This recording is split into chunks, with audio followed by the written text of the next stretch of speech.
नंद लाला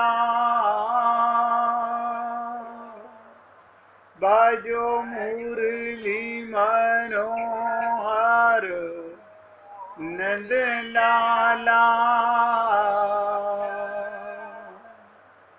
भजो गिरिधर गोविंद गोपाला भजो गिरिधर गोविंद गोपाला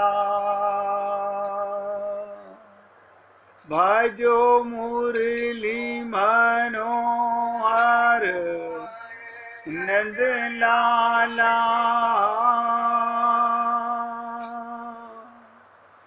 भजो मुरली मनोहर नंद लाला भजो गिरिधर गोविंद गोपाला भजो गिरिधर गोविंद गोपाला बोलिए वृंदावन बिहारी लाल की जय जय श्री राधे जय जय श्री राधे।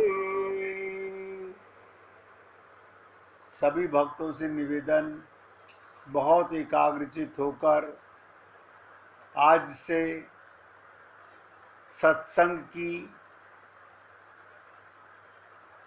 प्रेम सीमा और आगे बढ़ने वाली है। आज उद्धव जी तैयार हैं परमात्मा के काम के लिए, करने के लिए।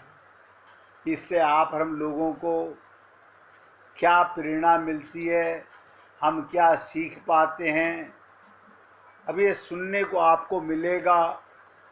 आप समझ पाएँ, मान पाएँ तो बहुत लाभ होने वाला है। और आपसे निवेदन करूँगा, किसी को समझ ना आए तो तुरंत रोक करके पूछ लीजिए। बिना समझ में आए आगे बढ़ने का प्रयत्न मत कीजिए, वरना ट्रेन पटरी से उतर जाएगी।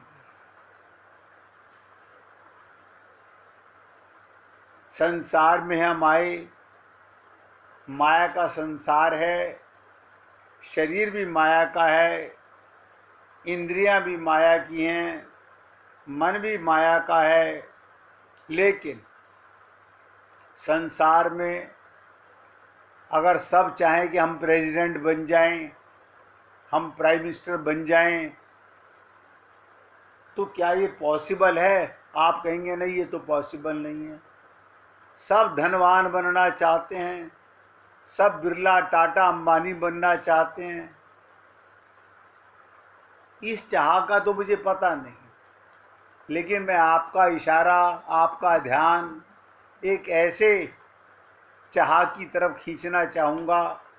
अगर वो आपके मन में चाह पैदा हो जाए, इच्छा पैदा हो जाए, 99% नहीं बोल रहा हूँ, 100% वो हो जाएगा। वो क्या है? ध्यान से सुनो। भगवान के हृदय में खलबली मचा देना।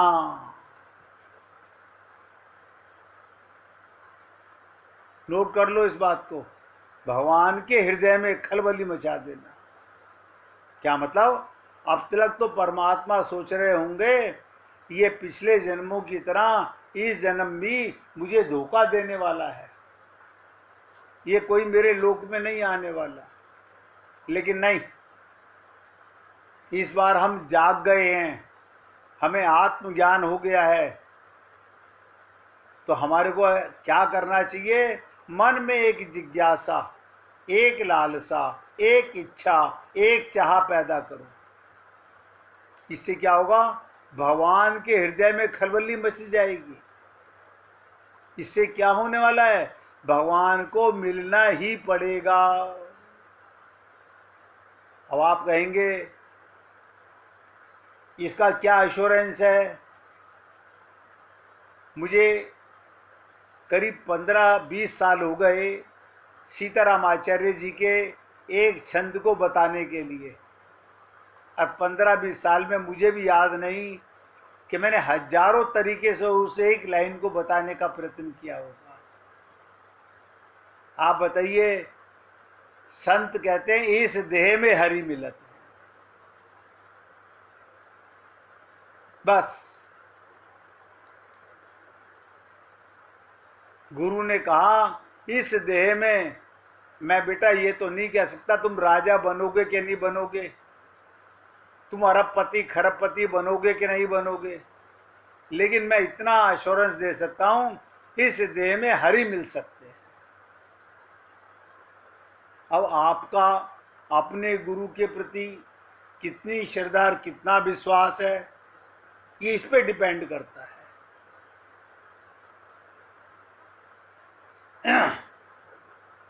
संत महात्मा हमें प्रेरित करते हैं, भगवान ने आपको ये शरीर दिया ही अपनी प्राप्ति के लिए है।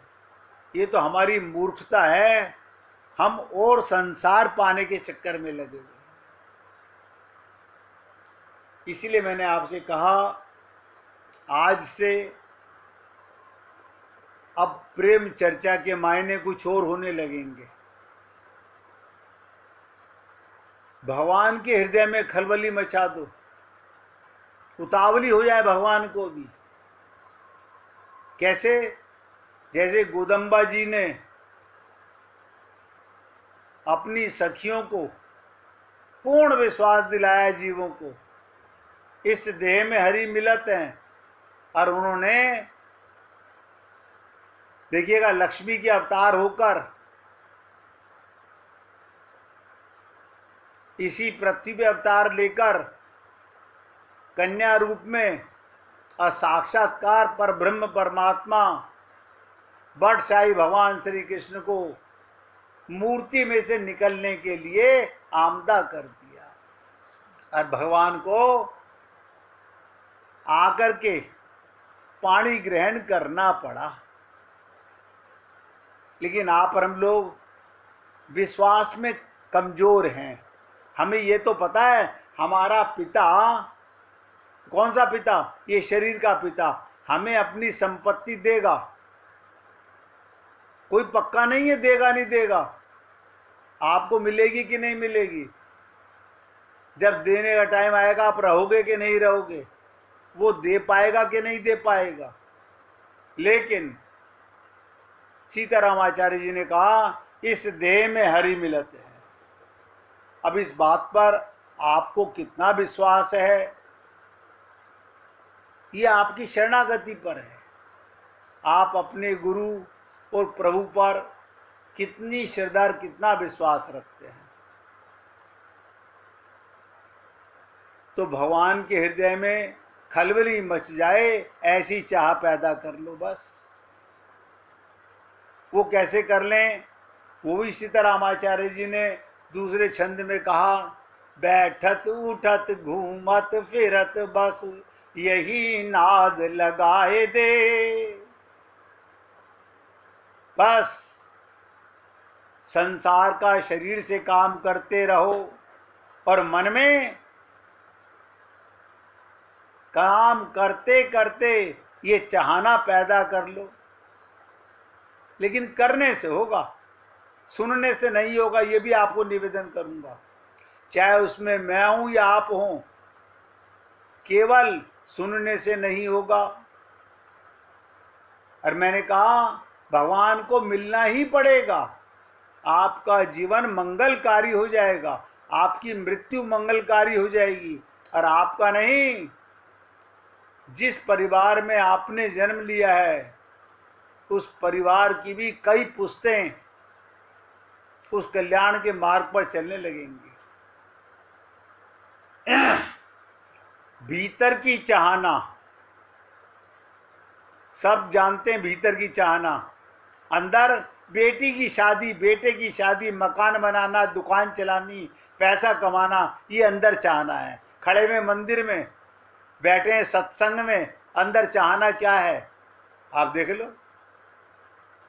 अगर भीतर की चाहना जोर से लगती है तो भगवान को लगन लग जाती है। भगवान के लगन लग जाए, बस भगवान को लगन लग जाए तो बड़ी सुगमता से प्राप्ति हो जाती है। उन्हें खुद दर्शन देने की लगन लग जाती है। आप देखो, गोपियां तो ब्रज में भगवान को याद करती हैं, रोती हैं, और भगवान मथुरा से गोपियों ने तो कोई संदेशा नहीं भेजा, क्योंकि भगवान प्रॉमिस करके गए थे कि मैं आऊंगा। तो संदेश कौन भेजेगा? भगवान भेजेंगे। और आपको यही संदेश मैं आपको भी रिपीट करना चाहता हूं। हमें ज्ञान नहीं था, हम भूल गए थे, हमारी ये बात विस्मरण में चली गई थी जब हम माँ के गर्भ में इसी शरीर में परमात्मा के साथ प्रॉमिस कर रहे थे, और भगवान कहते हैं तुम अपने प्रॉमिस पे अटल रहना, मैं भी शपथ लेता हूं मैं तुम्हें इसी देह में मिल जाऊंगा। इस बात को हम भूल गए, लेकिन संत महात्मा नहीं भूलते। यही सीताराम आचार्य जी ने, अपने शब्द नहीं है उनके, इस देह में हरि मिलत हैं, भगवान का प्रॉमिस है। कबहू के करी करुणा नर देही। ये मनुष्य शरीर माता पिता की देन नहीं, उन्हें तो केवल माध्यम बनाया गया है। इसलिए मैंने कहा भगवान को खुद दर्शन देने की लगन लग जाती है। भगवान के मिलने की बात ध्यान से सुनो, भगवान के मन में जच जाए तो बस भगवान को मिलना ही पड़ेगा। भगवान का मिलना भगवान के हाथ की बात नहीं है, नोट करो। मंदिर बनवाना तुम्हारी इच्छा की बात है, मूर्तियां स्थापित कराना तुम्हारी इच्छा की बात है, सोने की, पत्थर की, चांदी की, हीरे जवाहरात की, तुम्हारी इच्छा की बात है। लेकिन भगवान का मिलना भगवान के हाथ की बात नहीं, भक्त के हाथ की बात है। और मैं उम्मीद करता हूं आप लोग एकाग्रचित होकर सुन रहे होंगे, क्योंकि आदत है हम लोगों को सत्संग सुनते सुनते घर का काम करने की। याद रखना, सत्संग सुनते हुए अगर आप दो काम करोगे तो सत्संग से वंचित रह जाओगे, क्योंकि संसार का तो अभ्यास है तुम्हारे को। भक्त के हाथ में है, सिवाय भगवान के और किसी तरफ दृष्टि नहीं। क्या मतलब? ये दो आंखें संसार को देखें, और मन की आंख, मन की चाहना, मन की इच्छा, आपके अंदर की चटपटी भगवान के लिए लगे। ये गोपियों की सारी बातें आपको बता रहा हूं, उनकी राज की बात बता रहा हूं, उनके हृदय की बात बता रहा हूं।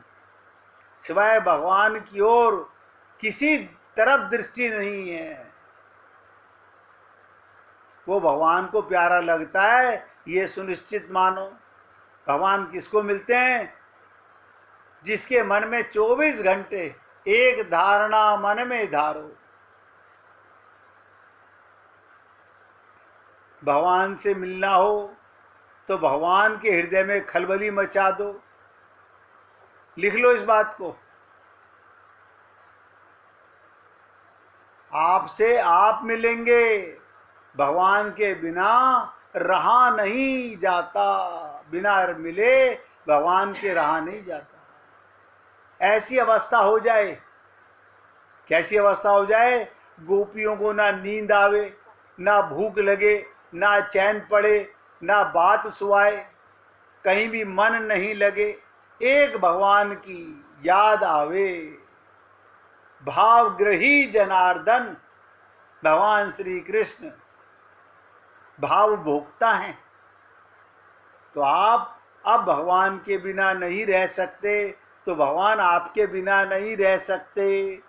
अन्यथा आप परिवार में मस्त हो, भगवान हृदय में मस्त हैं। बस तुम भी खुश और वो भी खुश। नतीजा वो भी नोट कर लो, ठन ठन गोपाल। यहां का कुछ साथ नहीं जाने वाला, कुछ साथ नहीं जाने वाला।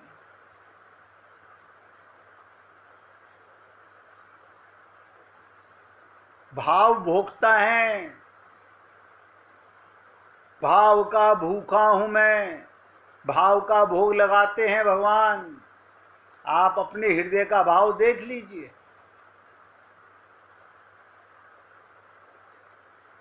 आप जब भगवान के बिना नहीं रह सकोगे तो भगवान आपके बिना नहीं रह सकेंगे। तो मैं तो क्या, मैं तो सेवक हूं।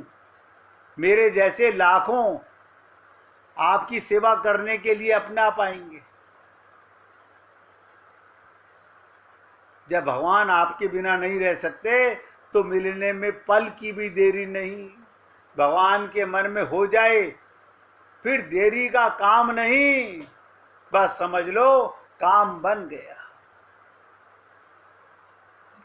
मेरे शब्दों को आपने सुना, समझने का प्रयत्न किया, हृदय में उतारने का प्रयत्न किया कि नहीं किया, ये आपका हृदय जानता होगा।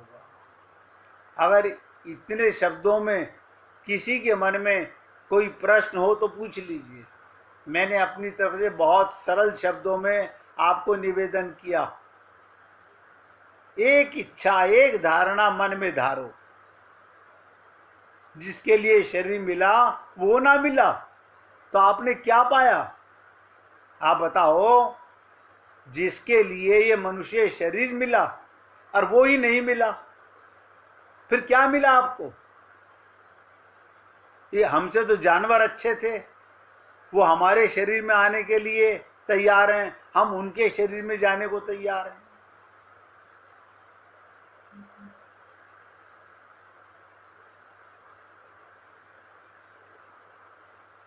मैं समझता हूँ आप सब ने बहुत एकाग्रचित होकर हृदय से सुना होगा, लेकिन सुनने का मतलब आपके हृदय में ये चटपटी लग जाए, तब तो सुनने का फायदा है। अन्यथा कल जब मैं पूछूंगा कि किस किस के हृदय में खलबली मची, किसने संसार का काम शरीर से इंद्रियों से किया और मन भगवान में रखा, तो हम ये सोचेंगे हाँ बात तो सही है, हमने सोचा तो था सत्संग में, लेकिन ऐसा है कि ये सब बहानेबाजी भगवान सब जानते हैं। आप अपने को धोखा दे रहे हैं, भगवान को धोखा नहीं दे सकते। तो कल मैं आपसे बात कर रहा था, अगर भगवान का कार्य करना है, ये उद्धव जी कौन हैं? कल मैंने कहा भगवान ने अपने हाथ में उद्धव जी का हाथ लिया, उनके साथ पाणी ग्रहण संस्कार किया, और आपके तो हृदय में बैठे हुए परमात्मा आपसे पाणी ग्रहण करके ही आए हैं। आपको इसका ज्ञान नहीं है। आप लोगों ने मंदिरों में, बहुत ध्यान से सुनना, भूलना मत, बड़े बड़े मंदिरों में दो तरह की मूर्तियां देखी होंगी। एक अचल मूर्ति और एक चल मूर्ति, चलायमान मूर्ति। क्या मतलब? किसी मंदिर में जाना बड़े में, जो विराजमान स्थापित हो गई मूर्तियां वो भगवान की मूर्ति हैं। पूरी ताकत लगा के समझना। और जो उत्सव में निकाली जाती हैं, जिनको परिक्रमा में ले जाते हैं, बाहर ले जाते हैं, चलायमान मूर्तियां होती हैं, वो उत्सव मूर्ति कहलाती हैं। अरे ये उद्धव जी कौन है? भगवान की उत्सव मूर्ति है। आप बताइए, जिन्हें भगवान अपना स्पर्श देकर भेज रहे हैं, अपने शब्द बता के भेज रहे हैं, अपना प्रेम बता के भेज रहे हैं, यानी भगवान खुद नहीं, उद्धव के रूप में खुद को ही भेज रहे हैं। इसे उत्सव मूर्ति कहते हैं।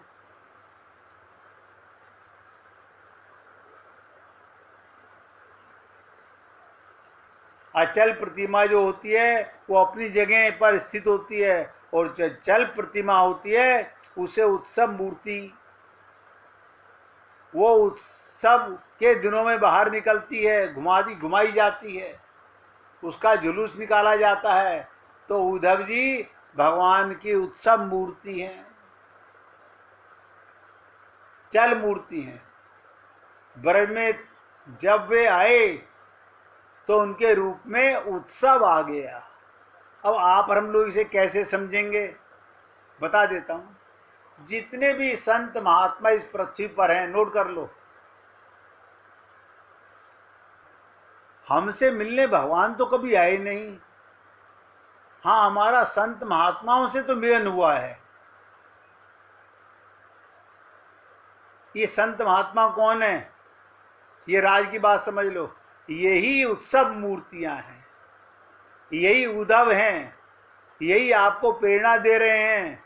इसीलिए मैंने आपसे कहा था, आज से सत्संग की और एक सीढ़ी आगे चढ़ने का समय आ गया है।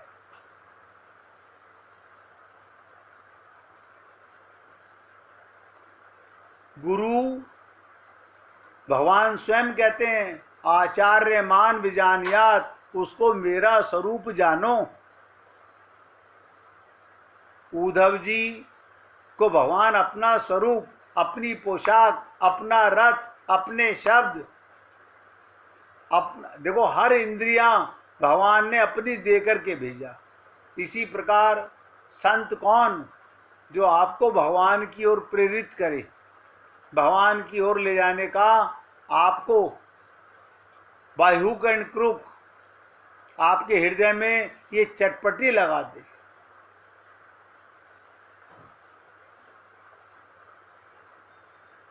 वल्लभाचार्य जी महाराज के अनुयायियों ने बताया कि उद्धव जी के आने के बाद ब्रज में कोई दुखी नहीं रहा। आप बताओ, जब प्रेमी का पत्र पढ़ते हो, उस पत्र में प्रेमी नजर आता है कि नहीं आता है? हाँ, आता है। उसके शब्द सुकून देते हैं कि नहीं देते हैं? हाँ, देते तो बहुत हैं। तो उद्धव क्या लेके आए हैं? डाकिया डाक लाया। ये भगवान का ही संदेश लेकर के आए हैं, प्रेम का ही संदेश लेकर के आए हैं। और आप हम लोगों के जीवन में जो संत महात्मा आते हैं, ये प्रेम का संदेश ही लेकर आते हैं। अब प्रेम का संदेश किसको दिया जाता है? जो प्रेमी बन जाए, जो प्रेम के लिए तड़प रहा हो, जो प्रेम को पाना चाहता हो। आज संसार में लाखों करोड़ों लोग श्रीमद् भागवत महापुराण सुनते हैं।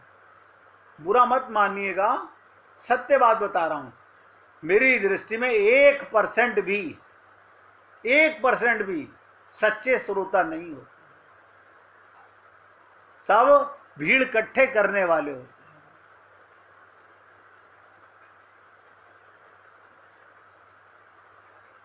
बहुत कम संत महात्मा पृथ्वी पर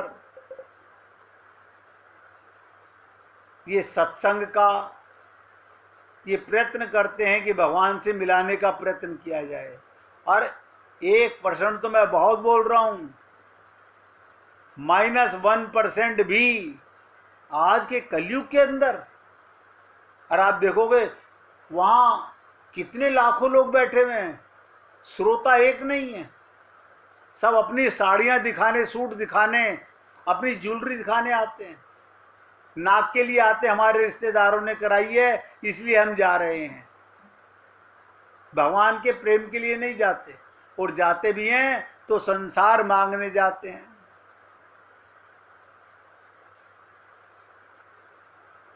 तो ब्रज माने ब्रह्म रज में अगर आपका मन भगवान के प्रेम में लग जाए तो नोट करो, आपके जीवन में कोई दुख ही नहीं रहा, आप भी ब्रजवासी हो गए।